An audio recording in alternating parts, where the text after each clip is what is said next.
Sebenarnya guru pertama anak-anak adalah orang tua mereka. Untuk itu, untuk memberikan solusi yang baik, yang terbaik saat ini adalah namanya hybrid learning. Bergerak dari sini ke sini, ke kiri, lalu baca buku, duduk. Nah, itu kameranya otomatis mengikuti.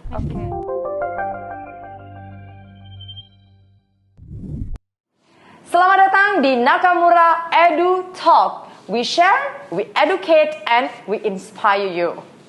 Sahabat Nakamura, tentunya pada episode pertama kali ini kita akan membahas sebuah topik yang memang sudah sangat hot sekali.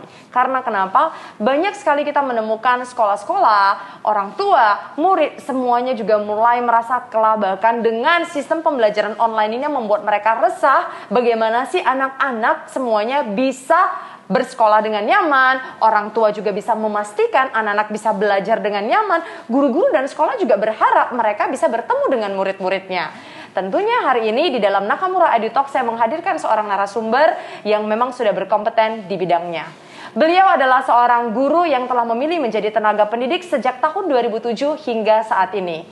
Pengalaman mengajar 14 tahun dan telah mengajar berbagai sekolah dari sekolah nasional, National Plus dan International School. Bahkan bukan hanya mengajar di Kota Medan, telah melalang buana di berbagai sekolah di Indonesia seperti Jakarta, Bandung, Makassar, dan juga di Kota Medan. Bersama dengan saya di studio Nakamura Edu Talk, Miss Yuniarti Tristiani. Halo Miss.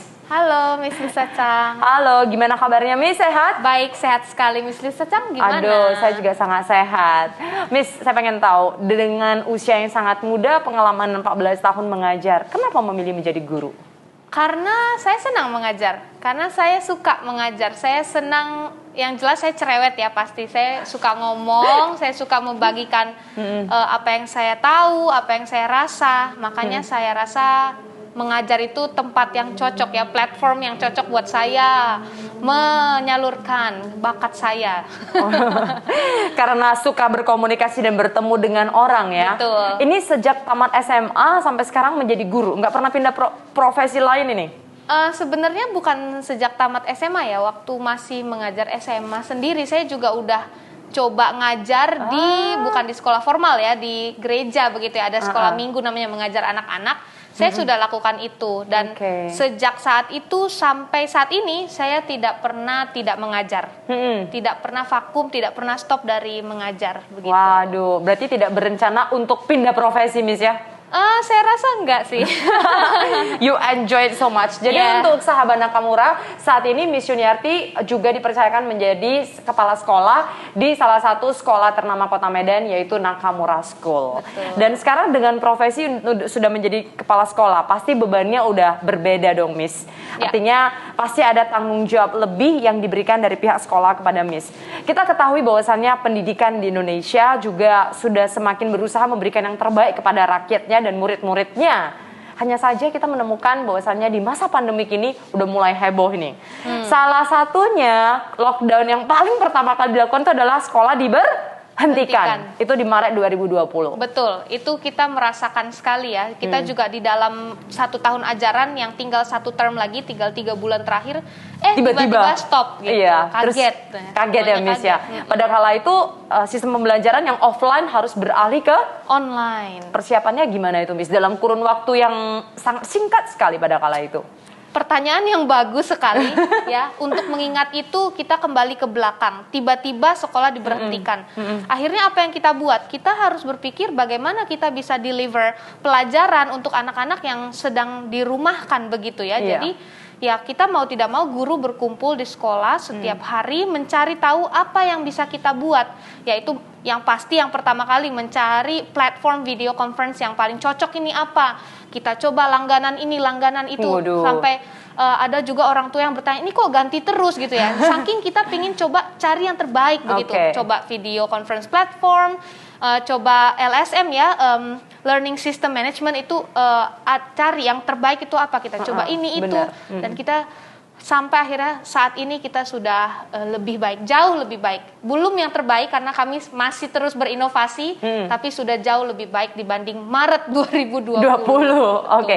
Jadi pada saat itu kan berpindah itu platform pendidikan kita dari offline itu mendadak ke online kan? Ya. Sekolah sebelumnya belum pernah ya melakukan pengajaran sistem online, Miss?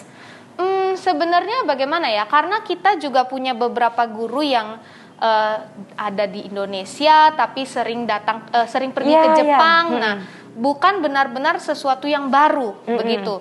Tetapi kita hanya melakukannya itu sebagai sesuatu yang rutin dan reguler. Tetapi sebelumnya sudah pernah murid-murid bervideo call dengan salah satu guru yang sedang di Jepang seperti itu, atau guru tamu yang menjadi pembicara untuk anak-anak yang dari luar kota itu sudah pernah. Jadi tidak benar-benar shock karena baru sekali tidak, tapi hanya membuat ini lebih stabil dan reguler. Begitu. Mungkin lebih tepatnya pada saat dulunya itu masih di dalam sistem pembelajarannya, sistem ujiannya tidak. Tidak, betul. Nah itu juga yang ini yang baru. menjadi tantangan ya, ketika bulan 3, bulan 6 sistem ujiannya online juga itu, Miss ya? Iya betul, langsung online, dan itu ya kita beruntung ya, bukan beruntung juga sih, karena kita benar-benar hati-hati dalam mencari guru yang kompeten, sehingga pada waktu kita mencari alat-alat digital seperti itu untuk pembelajaran, untuk ujian, kita sudah punya ya. Kita cepat menemukannya karena guru-guru tahu yang terbaik yang mana. Iya, dan juga guru-guru udah terbiasa dengan teknologi. Betul. Sehingga nggak gaptek ya.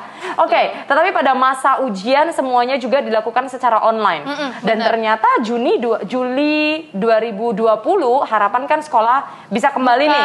Tapi ternyata apa dikata ya, Miss? Sampai saat ini, sampai hari ini kita syuting pun ternyata masih online. Walaupun kabar gembiranya katanya akan boleh tatap muka dengan harapan, tapi kan ternyata kondisi tidak memungkinkan. Dan menurut Miss sebagai tenaga pengajar, sebenarnya kalau belajar online itu maksimal nggak sih? Tergantung ya sebenarnya. Tergantung online yang seperti apa yang disajikan. Tergantung audiensinya itu siapa. Teknologi yang dipakai itu mumpuni tidak. Nah, kalau kita mau katakan, oh bagus, memang bagus. Online learning itu memang bagus. Cuman kalau kita mau katakan cocok untuk semua sekolah, cocok untuk semua siswa, itu tidak. Ya, yang pertama ada jenjang usia. Yang pasti semakin besar semakin siap untuk online learning.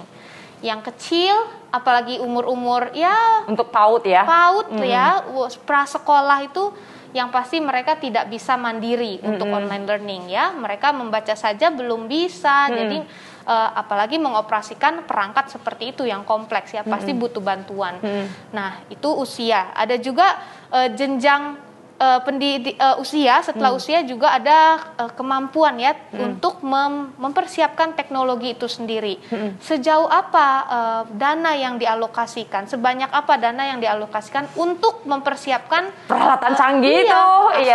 Laptop itu satu hal yang sederhana ya. Belum lagi ada digital tools, belum lagi nanti gurunya perlu mikrofon, perlu proyektor dan segala macam, ada banyak begitu. Jadi semampu apa sekolah ataupun orang tua di rumah mempersiapkan digital tools itu untuk online learning. Dan yang terakhir juga, kalau semuanya mumpuni tetapi tidak ada support dari koneksi internet, itu dari lingkungan ya, itu juga kurang bisa ya. Dan yang pasti orang tua dan guru yang bukan hanya melek teknologi tapi mampu menguasai teknologi sehingga bisa mengajarkan ke anak-anak. Jadi kalau menurut Miss bisa maksimal atau tidak memang tergantung kondisi sekolah, kondisi kesiapan setiap pihak ya, Miss ya, untuk dapat menerima kelas online ini, pembelajaran online. Karena banyak sekali faktor yang mempengaruhi suksesnya terjadinya online learning ini begitu. Dari pengalaman Miss ini, kalau misalnya hari ini saya bertanya kepada Miss dan juga yang saat ini mendengarkan, kalau dikasih pilih online learning atau offline learning? Apakah jawabannya? Kalau Miss disuruh pilih hanya boleh pilih online atau offline, Miss lebih suka mana? Satu ya. Tentu saja onsite, offline learning. Di sekolah, Kenapa, di tempat. Miss?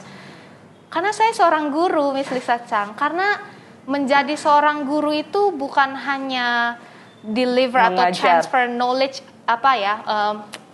ngirim ya, kayak ngirim data ya dari komputer ke komputer gitu, ngirim transfer data gitu, bukan seperti itu. Tapi kami mau menginspirasi ya, kami mau menggugah nurani mereka. Dan untuk melakukan itu sulit sekali dilakukan yang melalui layar, dibatasi layar. Karena menjadi seorang guru, setiap gerak-gerik kita, setiap ekspresi, setiap langkah kaki yang di dalam waktu ataupun di luar kelas, jam makan siang, mengantar siswa ke toilet, itu mereka melihat dan meniru begitu, dan belajar sesuatu, sehingga itu tidak bisa dilakukan ketika online. Percakapan waktu makan siang, kamu bagaimana? Percakapan ketika dia datang, hello miss, itu good tidak morning. bisa dilakukan. Itu tidak bisa dilakukan. Iya, setelah menggunting misalnya, mempersiapkan proyek begitu, membersihkan sama-sama, itu tidak bisa dilakukan. Jadi saya sangat ingin ya, rindu untuk offline ya. Betul. Baiklah sahabat Nakamura semuanya, kita bisa mempelajari satu hal dari pembahasan kita barusan. Jika kita didapat kesempatan untuk memilih, tentunya kami dari sebagai pihak tenaga pengajar dan pendidik dan juga pihak sekolah meyakinkan dan pengen sekali untuk kembali untuk bertemu dan bertatap muka. Namun tentunya ini semua bukan hanya dukungan dari kita saja, tetapi dukungan dari semua pihak sehingga kelas tatap muka bisa segera dilakukan. Seperti yang dikatakan oleh Miss Yuni tadi barusan, menjadi seorang guru bukanlah hanya mentransfer apa yang ada di otak kita kepada sang murid. Karena seyogyanya menjadi seorang guru adalah digugu dan ditiru. That's why ada beberapa hal yang tidak bisa ditransfer hanya melalui secara online. Betul. Pertanyaan berikutnya adalah gimana adaptasi yang harus dilakukan? Apakah adaptasi ini hanya dilakukan oleh guru? Apakah hanya dilakukan oleh murid? Karena tadi bahasanya kan guru, murid, sekolah. Betul. Bagaimana? Apakah orang tua juga harus adaptasi? Karena pada saat online learning pertama kali dilakukan, waduh, orang tua semuanya pada bilang begini kan, Miss kan? Waduh miss, apakah harus anakku udah sekolah, miss suruh dia, aku mau kerja miss lagi, aduh laptopnya, handphonenya juga terjangkau dan semuanya. Sebenarnya seberapa besar sih dukungan dari pihak orang tua harus juga mengikuti adaptasi sistem pembelajaran online ini? Pertanyaan yang luar biasa. Untuk sahabat Nakamura ya, teman-teman pendengar, ini penting sekali. Sebenarnya guru pertama anak-anak adalah orang tua mereka, ya. Rumah mereka adalah tempat mereka belajar yang pertama kali, ya. Sehingga peran orang tua itu sangat besar. Bukan hanya memiliki guru yang bagus, memiliki anak-anak yang pintar, tapi peran orang tua yang bisa mengarahkan mereka itu sangat penting. Sehingga kalau ada perubahan-perubahan terjadi di dalam sistem pendidikan, ya tentu orang tua juga menjadi salah satu harus terlibat. Part yang ikut terlibat, yang ikut berubah, yang ikut mengikuti ya inovasi-inovasi yang terjadi ini. Ya seperti itu Miss Lisa. Dari pengalaman Miss nih kemarin pada saat itu terjadi perubahan di sekolah Miss ya. Apakah orang tua juga sudah sangat mendukung saat ini Miss? Iya. Kami beruntung ya untuk memiliki orang tua yang sangat mendukung ya. Kalaupun ada orang tua yang merasa kesulitan, belum terbiasa dan kebingungan ya, kaget dengan ini semua. Saya bukan orang yang, biasanya mereka bilangnya begini, saya bukan high tech begitu. Nah, mereka tipikal yang mau belajar, gitu. Tipikal yang mau tahu, mau belajar, mau bantu sekolah, mau bantu anak-anak di rumah begitu. Jadi dengan karakter seperti ini, sekolah sangat terbantu. Dan sejujurnya siapa yang benar-benar terbantu dengan model orang tua seperti ini? Ya anak-anak mereka sendiri di rumah yang paling merasakan dukungan itu. Sehingga kalau mau dilihat di orang tua dan murid-murid di sekolah saya misalnya ya, mereka itu tidak kaget lagi dengan teknologi. Bahkan anak-anak kelas 1 SD begitu ya sudah bisa mandiri. Orang tuanya sudah tidak mendampingi, tidak apa-apa karena sudah bisa. Sudah tahu ya. Ya, dari sini kita juga bisa belajar. Ingat, sebagai orang tua, Anda adalah guru pertama anak Anda. Karena sekolah pertama yang mereka rasakan adalah rumah mereka sendiri. Well, to the next question, Miss. online itu memang karena sudah tidak ada pilihan dari pihak sekolah, dari pihak orang tua dan guru juga pengen offline. Menurut Miss, is there any best solution sehingga online dan offline ini juga bisa diberikan solusi, orang tua senang, murid senang, guru pun senang, jadi semua pihak senang karena udah 1 tahun lebih ternyata setelah dievaluasi pembelajaran tidak sangat maksimal. Iya, Apa betul. solusi terbaiknya? Solusi yang terbaik ya, sebenarnya online learning itu tidak seluruhnya jelek ya, karena untuk saya misalnya, saya merasakan benefit dari online learning. Kalau dulu saya sebagai guru kan semua ya, saya rasa semua guru di Indonesia harusnya seperti ini, suka belajar, ikut seminar, workshop semua tuh diikuti. Nah kalau dulu saya mau ikut workshop yang bagus begitu ya, atau seminar yang bagus, saya mesti ke kota lain. Saya mesti berangkat ke luar negeri.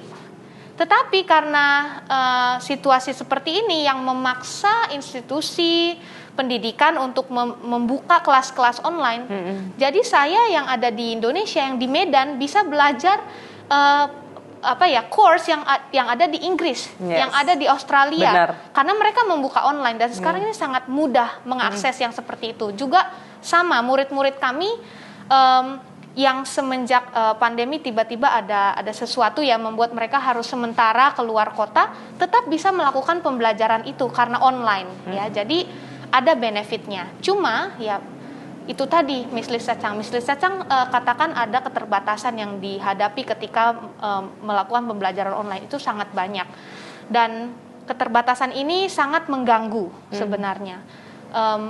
Untuk memberikan solusi yang baik, yang terbaik saat ini adalah namanya hybrid learning. Nah, apa itu hybrid learning, Miss? Ya betul, hybrid learning itu adalah gabungan antara sistem pembelajaran yang tradisional yang diadakan di kelas, yang on-site begitu ya, offline, dengan sistem pembelajaran yang online dengan murid yang ada di tempat lain. Nah, pembelajaran yang sama dilakukan bersamaan untuk audiensi yang berbeda, satu di dalam ruangan, satu di dalam layar, begitu. Itulah yang namanya hybrid learning. Betul. Apakah hybrid learning ini cocok untuk semua jenjang pendidikan kelas atau bagaimana, Miss? Sejujurnya ya, tidak semua jenjang pendidikan mampu melakukan hybrid learning ini dengan baik, terutama anak-anak yang lebih kecil yang di rumah ya, pastinya mereka butuh dampingan yang lebih. Tetapi kalau yang di sekolah, tentu karena ada gurunya, itu bisa diatasi dengan baik begitu. Ini juga hybrid learning adalah sebuah solusi yang mungkin ada beberapa orang tua yang memang terbatas di rumah, tidak bisa mendukung anaknya juga karena mungkin harus pergi ke kantor. Betul. Dan mau tidak mau mereka juga harus memutuskan mengantarkan anaknya ke sekolah. Ya, ada juga sekali orang tua yang mungkin anaknya nggak bisa, tetap harus dari rumah. Dan apakah pihak sekolah dari tempat Miss mengajar saat ini di Nakamura sudah mengakomodir namanya hybrid learning? Ya, kami sudah melakukan itu, Miss Lisa Chang. Ketika banyak mungkin sekolah yang baru mau belajar untuk melakukan itu, kami sudah melakukannya ini sejujurnya sejak Maret itu ya, kami menemukan cara. Oh, ternyata itulah yang dinamakan hybrid learning ini gitu. Cuman ya kami kan tipikal sekolah atau guru ya, saya sendiri juga senang berinovasi. Kami selalu mencari yang terbaik. Nah, di tahun ajaran baru ini kami mengupgrade ya alat-alat yang kami pakai itu untuk meningkatkan kualitas hybrid learning kami begitu. Jadi kami beri ada banyak, Miss Lisa Chang, ada tracking camera. Jadi tracking camera itu tujuannya untuk bisa? Nah, tracking camera ini untuk bisa mengikuti. Jadi dia sistemnya itu otomatis mengikuti gerak guru. Kalau guru mengajar tulis, kan lagi guru nulis. Ini hybrid untuk anak-anak yang datang ke sekolah, guru mengajar di papan begitu ya. Nah, anak-anak yang di rumah juga bisa melihat, guru bisa bergerak dari sini ke sini, ke kiri, lalu baca buku, duduk. Nah, itu kameranya otomatis mengikuti. Kalau dulu kan lebih terbatas laptop ya.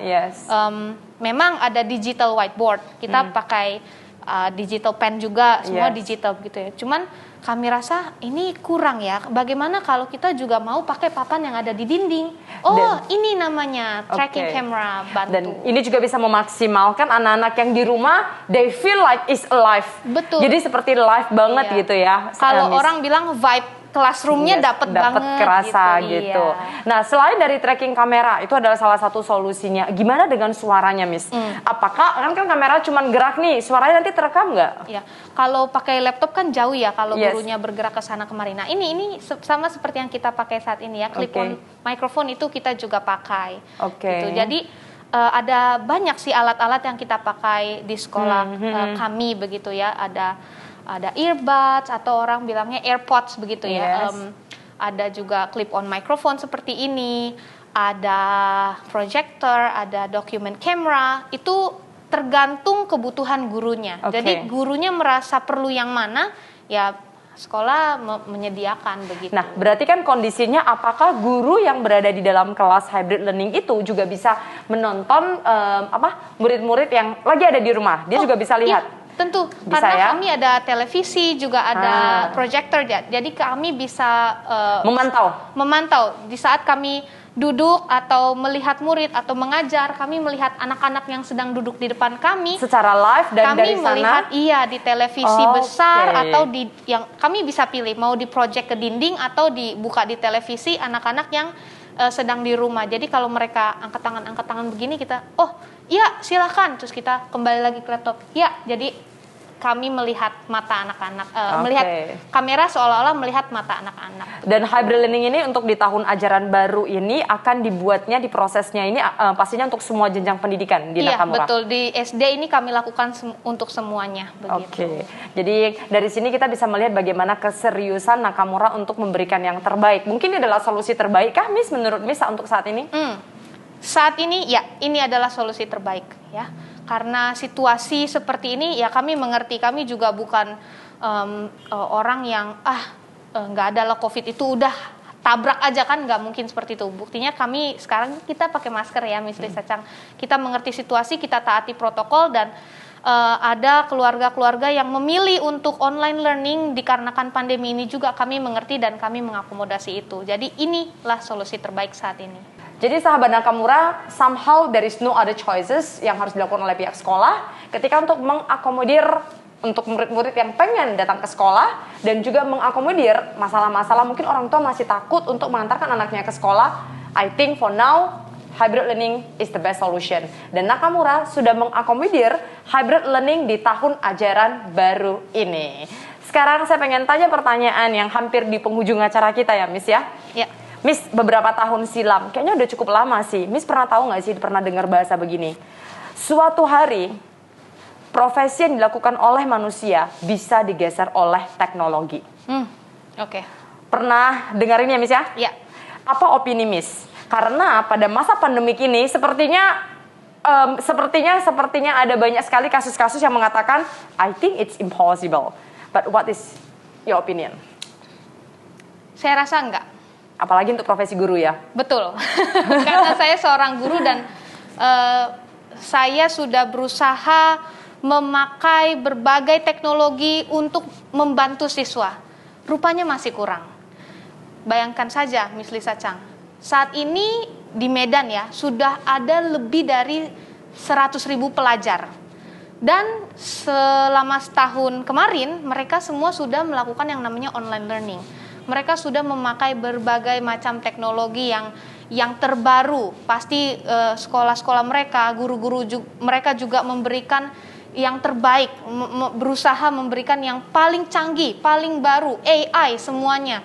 Rupanya mereka masih protes juga. Ingin kembali tatap muka di sekolah. Gitu. PTM, pertemuan tatap muka. Yes. Itu artinya tidak bisa menggantikan. Karena itu tadi saya di awal sudah katakan, ada hal-hal yang tidak bisa dilakukan tanpa bertemu langsung. Benar. Ya, itu karena kita masih manusia ya, Miss ya. Betul. Biar ada ikatan batinnya gitu iya, ya. Dan karena saya juga di sekolah saya itu teknologinya cukup tinggi ya. Cukup canggih ya. Banyak melakukan inovasi-inovasi dalam bidang teknologi. Saya juga banyak berdiskusi dengan guru computer science di sekolah kita. Dan saya juga sendiri belajar coding gitu ya. Coding itu adalah pemrograman. Coding itu adalah akar dari teknologi yang hebat-hebat, smartphone dan semuanya, TikTok yang kita pakai sekarang ini ya. Dan siapa yang memprogram alat-alat yang canggih itu, teknologi yang canggih-canggih itu adalah manusia, betul. Benar. Dan satu kali kesalahan kecil saja yang ada di dalam coding itu bisa merusak teknologi yang ada. Sehingga siapa lagi yang memperbaiki kerusakan itu kalau bukan manusia? Kembali lagi semuanya manusia. Jadi ya kalau mau dikatakan teknologi akan menggantikan manusia, tidak.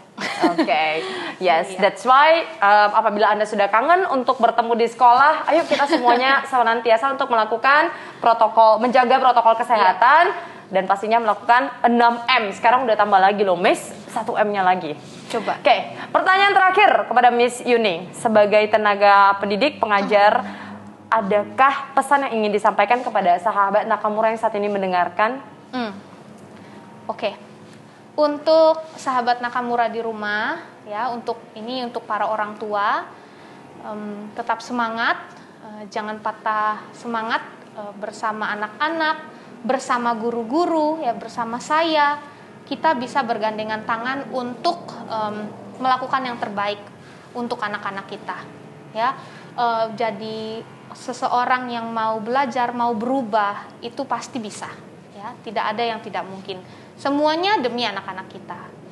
Nah, untuk anak-anak di rumah, ya, para siswa-siswi, halo, kalian hebat, kalian luar biasa.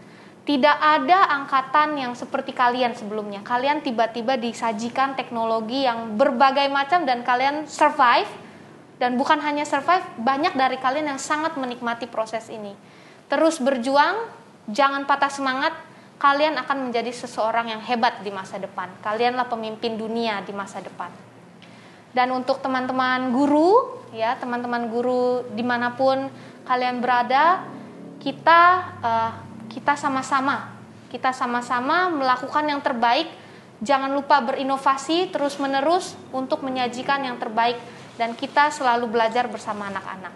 Seperti itu. Itu saja, Miss Lisa Chang. Wah, luar biasa sekali pesan yang disampaikan oleh Miss Yuni ya. Langsung paket komplit. Semua pihak diberikan pesan ya. Tapi that is true, untuk yang namanya mengajar ya, beberapa orang kadang bertanya, kenapa sih kamu mau mengajar, Lisa? Kenapa Miss Yuni kamu mau mengajar? Tanpa kita sadari nanti anak-anak kita, Miss Yuni, diajarin sama mereka nih. Ya, karena mereka adalah generasi penerus. Iya, betul. Bayangkan kalau kita semuanya konsepnya itu tidak memikirkan bagaimana ini keberlangsungan hidup ya. Jadi so let's work together. Jadi semuanya semoga COVID segera berlalu. Satu kalimat berbagi kepada teman-teman yang mendengarkan. Teknologi memang tidak bisa menggantikan profesi guru, tetapi teknologi bisa sangat mendukung guru untuk memberikan pengajaran yang terbaik. Luar biasa sekali, terima kasih Miss Yuni. Dan di sini kita bisa belajar ya Miss Yuni, bahwasannya ya teknologi bagaimanapun juga harus jalan beriringan dengan manusia, sehingga kita bisa juga bukan hanya memberikan secara one way, tapi semua pihak juga bisa bahagia. Karena ketika orang tuanya bahagia, guru bahagia, murid bahagia, semua bahagia. Betul. Enak belajarnya ya. Thank you Miss Yuni, sampai jumpa di lain kesempatan. Baiklah kepada sahabat Nakamura semuanya, sudah selesai obrolan kita bersama dengan Miss Yuni, seorang tenaga pendidik yang benar-benar mengajar dengan hati ya.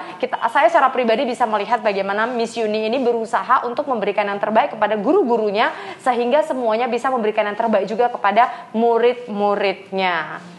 Satu hal yang bisa saya pelajari dalam percakapan kami hari ini itu adalah, sebagai orang tua, ingat bahwasannya Anda adalah guru pertama yang dapat memberikan pembelajaran terbesar kepada anak-anak Anda.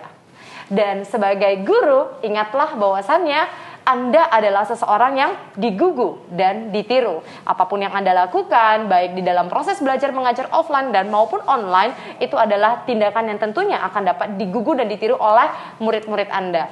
Dan untuk murid-murid semuanya yang sedang mendengarkan, You guys did a very good job, like what Miss Yuni said just now.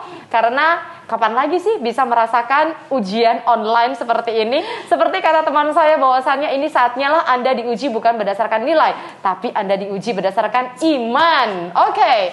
Dan semoga dari acara ini kita bisa mengetahui ketika online dan offline harus digabungkan, solusi terbaik saat ini adalah hybrid learning. Semoga sekolah-sekolah yang masih belum melakukan hybrid learning, you can try to do this. Untuk sekolah-sekolah yang sudah mengadakan hybrid learning, let's we make the education getting better. Sampai jumpa di lain kesempatan. Nakamura Edu Talk, we share, we educate, and we inspire. Saya Lisa Chang, pamit undur diri. Sampai berjumpa di Nakamura Edu Talk berikutnya.